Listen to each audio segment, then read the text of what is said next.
So what I'd like to do today is think back to the age of exploration, the early people. Imagine Christopher Columbus in 1492. He's getting ready to set sail, and he sits down with Ferdinand and Isabella, and he gets his directions, and they say, "Chris, go west. When you reach the end of the earth, hang a left. If you find Asia, give us a shot." Do you think that's any different from what these guys have said? Here, take these devices. Take this technology, take these computers, let it completely disrupt your life. Let it change the way you do business, let it change the way you learn, let it change the way we teach. If you find something truly incredible, tweet. Whether we like it or not, we are all on a journey right now, and we didn't get to choose it. We're in this age of digital exploration, but where are we going? And maybe, more importantly, what do we need to pack? We've heard some great talks tonight about expeditions, and I have to say, you had it easy.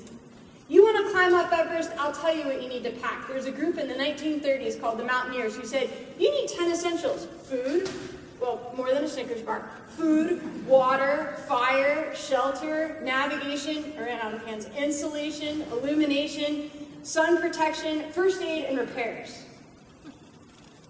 That's pretty easy. But what if we could make our own set of 10 essentials for our digital expedition? So, essential 1, communication. It used to be really easy. Walk up to somebody, stick out your hand, say hello, pick up the phone, write a letter. The other day, a colleague of mine tweeted out a question. So I responded with a tweet with a link to a blog post. Then I remember he was in a workshop, so I thought, well, maybe he won't see that. So I got on my computer and noticed that he was logged into GChat, so I sent him the same link.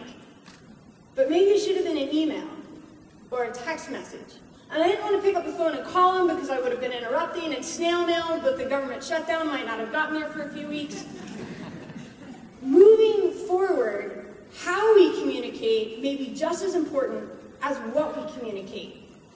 Because this is also going to impact essential number 2, collaboration.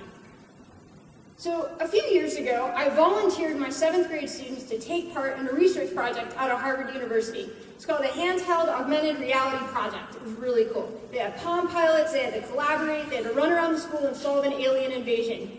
They failed wonderfully. It was an epic fail. The researcher said they were the worst collaborators he had ever seen. They could delegate, they were really good at bossing each other around, and they were really good at withholding information, but they had no idea how to put it together. And I was so excited because it meant I had to teach collaboration. And not only that, I had to teach collaboration face-to-face and online. Because how many times do we have to work with someone who's not in our building, or not in our city, or state, or time zone, or country? So this is audience participation. Raise your hand if you ever picked up the phone or sent a letter. I can see hands. Okay, sort of. How about if you've ever sent an email or a text? Skype or Google Hangout? Numbers are getting smaller. Why?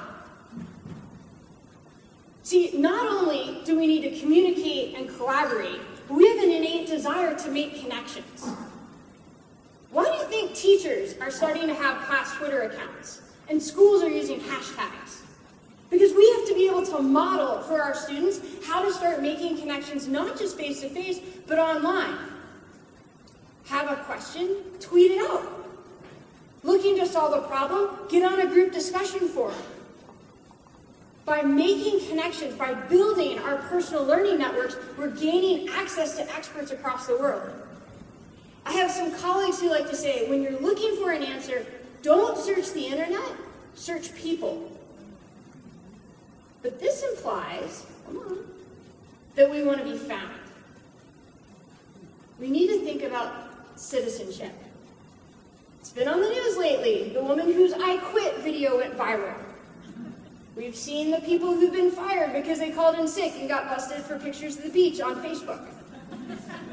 There's a teenager who makes an inappropriate comment on Twitter and the entire world comes crashing down. We want to connect, we want to communicate, but that means we need to be good citizens as well. Walt Whitman said, "I sound my barbaric yacht from the rooftops of the world." A, that fits in 140 characters, with room to spare, a few hashtags.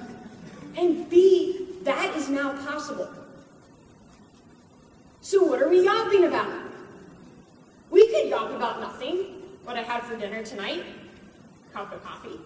But what if we started yapping instead about how we could create new things to contribute back to this global community that we've now joined?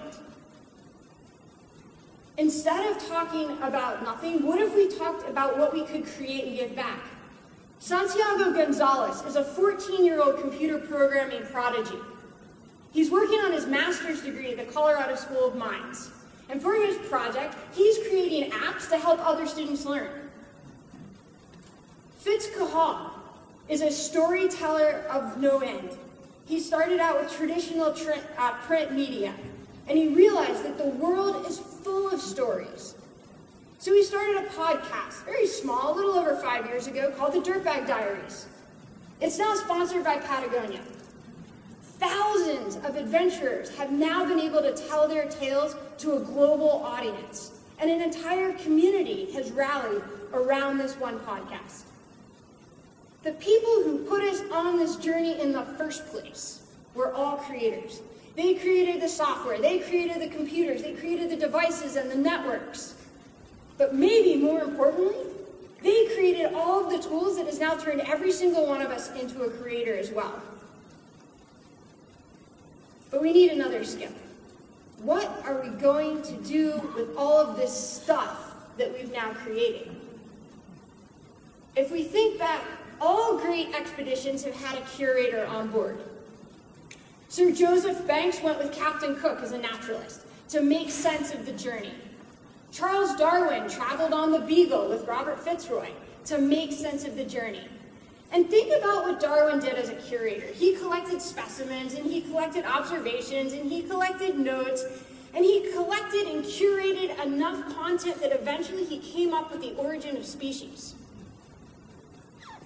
As we're on this journey, and we're communicating and collaborating and making connections and creating new things, we need to make sure that we're curating as well, so that we can look back on where we've been on this journey, and it may even still give us a hint as to where we're going. But how are we going to do all of these things when the technology keeps changing so fast? This is another essential that we need to take with us, and it's fluency. I was once trying to impress a French teacher, so I said to her, "You know, I used to be fluent." And she looked at me and she said, "You're not fluent, you're proficient." And after I got over myself, I realized that she was absolutely right. Because if you're fluent, not only can you speak the language and comprehend the language, but you can make inferences. You can start to construct new patterns. You can start to come up with new ways of putting things together.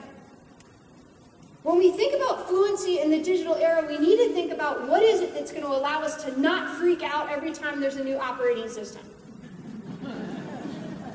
Come on. Who's afraid of OS 7? It's okay.